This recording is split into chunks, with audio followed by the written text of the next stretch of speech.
Hello everyone, it's Father back again for my weekly video update. I hope that you had a wonderful week. I would also like to wish you a very happy new year.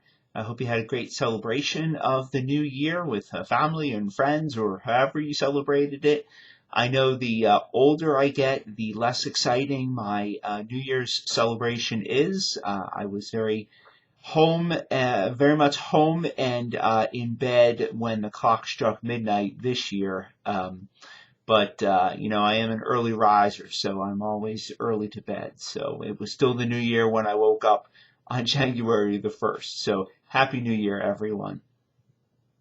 Today, if you're watching this video on Friday, January 2nd, is the first Friday of the month.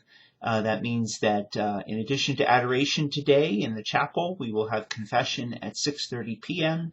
and benediction at 7 p.m. Maybe you could use a little quiet in your life as these Christmas celebrations maybe start winding down. Some quiet would be welcome. You're certainly welcome to come to the chapel at any point today for quiet prayer.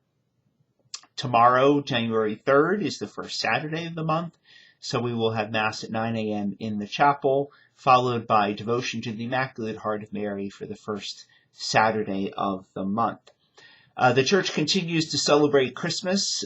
Christmas is a season of the church's year, so there are some additional feast days. This Sunday is the Feast of the Epiphany of the Lord.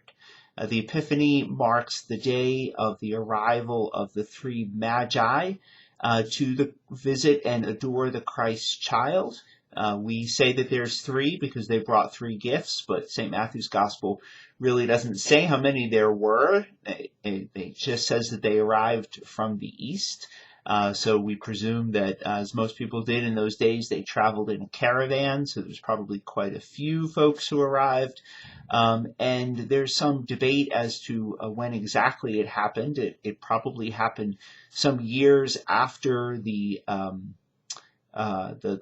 nativity of the Lord, his birth in the stable or the cave, depending on how you translate it. But we tend to kind of combine those stories together. St. Luke's story of the birth of the Lord and laying him in a manger and the angels and the shepherds, and St. Matthew's story of the arrival of the Magi. So we tend to combine them together into one image. That's why we will be placing the three Magi in the manger scene in church for this weekend, and also the presence there of their gifts of gold, frankincense, and myrrh, each of them highly symbolic. So we celebrate that Feast of the Epiphany this Sunday, and then next Sunday, January the 11th, is the Feast of the Baptism of the Lord, which will conclude the Christmas season.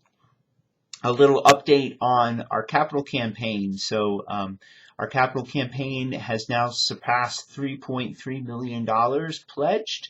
I'd like to thank everyone who has supported, who has given, who has pledged for the campaign.